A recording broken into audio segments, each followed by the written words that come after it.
বিধানসভা লোকসভায় যোগ্য করতে। আমাদের সম্মুখে আছেন এখন শামসুল হক বড়বইয়া, যিনি হাইলাকান্দি জেলা কংগ্রেসের সহসভাপতি এবং আগামী 2026-এর বিধানসভা আলগাপুর কাটলিচড়া বিধানসভা সমষ্টির একজন কংগ্রেসের টিকিটের প্রবল দাবিদার সম্ভাব্য প্রার্থী। তো আজকে ওনার বিশেষ সাক্ষাৎকার নিচ্ছি আমরা। তো প্রথমে আমাদের মিডিয়াতে আপনাকে স্বাগত জানাই। আপনি যে আলগাপুর কাটলিচড়ার বিধানসভা সমষ্টির কংগ্রেসের টিকিটের দাবিদার আছেন, প্রবল সম্ভাব্য প্রার্থী, আপনি এই বিষয়ে কি বলতে চাইবেন? আপনি কতদূর আশাবাদী রয়েছেন টিকিট পাবেন বলে? ধন্যবাদ আপনাকে এবং আপনার চ্যানেলের সব শ্রোতা দর্শকদের। আমি আলগাপুর কাটলিচড়া সমষ্টির জনগণের কাছে এই আবেদন রাখব, যদি আপনারা আমার প্রার্থিত্বকে সমর্থন করেন তাহলে যেখানে বললে ভালো হয়, যেখানে বললে কাজে লাগে সেখানেই আপনারা বলবেন। কারণ আমি আগামী বিধানসভা নির্বাচনে একজন টিকিট প্রত্যাশী, আর আমি চাইব দল যেন আমাকে এই টিকিট দেয়। গৌরব গগৈ মহাশয় আসামে কংগ্রেসের নেতৃত্বে আসার পরে কংগ্রেসের মধ্যে আমূল পরিবর্তন হয়েছে। কংগ্রেসের প্রতি মানুষের দৃষ্টিভঙ্গি আগে থেকে অনেক পাল্টে গেছে।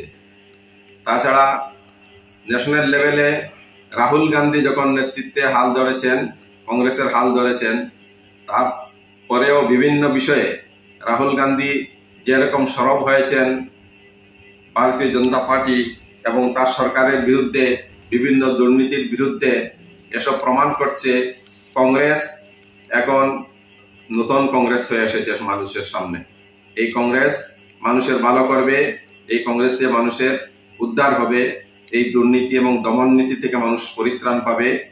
এই নীতিগুলাতে এই যে কর্ম তাদের অবস্থান স্পষ্ট হওয়ার পর আমি সিদ্ধান্ত নিয়েছিলাম যে আমি ভারতীয় জাতীয় কংগ্রেসে যোগ দেব।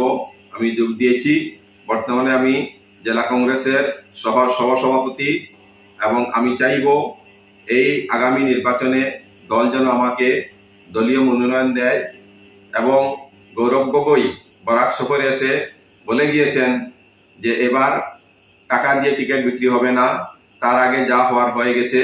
আরো অনেক রাজনৈতিক দল এরকম টাকা দিয়ে টিকিট বিক্রি করেছিল, কিন্তু তারা উপযুক্ত প্রার্থীকে নির্বাচন করতে পারেনি।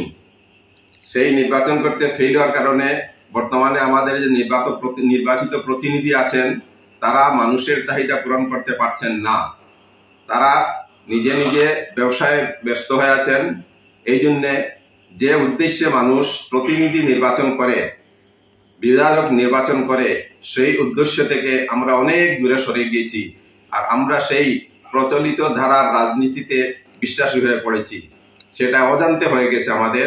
কিন্তু আসলে বিধানসভা লোকসভার প্রার্থী যারা হন তারা কিন্তু পঞ্চায়েত প্রতিনিধির মতো সেই স্তরের নয়।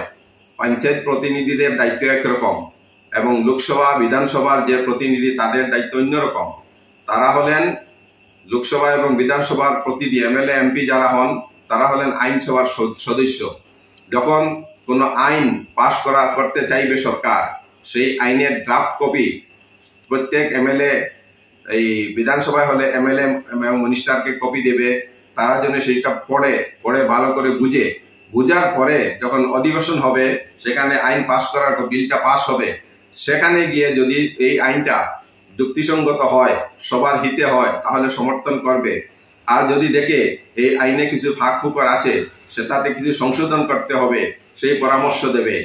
আর যদি তারা দেখে এই আইন দ্বারা মানুষের ক্ষতি হবে, ভবিষ্যতে সমাজে অশান্তি হবে, দেশের ক্ষতি হবে, তাহলে এটার বিরোধিতা করবে। ওখানে আইনটাকে আটকানোর জন্য আপ্রাণ চেষ্টা করবে, সমস্ত শক্তি দেওয়ার চেষ্টা করবে।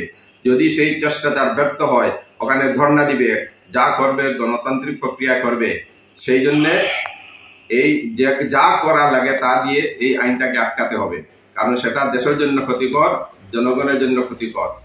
কিন্তু দুর্ভাগ্যবশত আমরা অদ্যাবধি যেসব বিধায়ক বা সাংসদ নির্বাচন করে পাঠাচ্ছি তারা এইসব বুঝেন না। সেই জন্য শুধু টাকার বলে তারা বিধানসভা লোকসভায় গিয়ে পৌঁছেন, আর ওখানে গিয়ে যখন আইন উত্থাপিত করা হয় বিধানসভা লোকসভায়, তারা এসব করতেই পারেন না। তাদের মধ্যে অনেকে থাকেন অশিক্ষিত, অর্ধশিক্ষিত, আর শিক্ষিত হলে ব্যবসায়ী মানসিকতার লোক। তারা নিজের ব্যবসার খাতিরে, নিজের কন্ট্রাক্টরের খাতিরে তারা সেই আইনগুলোর বিরোধিতা করেন না, নতুবা তাদের ব্যক্তি স্বার্থে আঘাত হবে। এই ব্যক্তি স্বার্থ কেন্দ্রিক যে নেতৃত্ব আমাদের সামনে এখন আছে, পেতে হলে আমাদেরকে যোগ্য লোককে নির্বাচিত করতে হবে। বিধানসভা, লোকসভায় যোগ্য প্রতিনিধিত্বের প্রয়োজন আছে। এই ব্যাপারে হাইলাকান্দির জনগণ, সচেতন জনগণ বা বুদ্ধিজীবী জনগণ সবাই চান যেন আমি এই টিকিটটা নেই।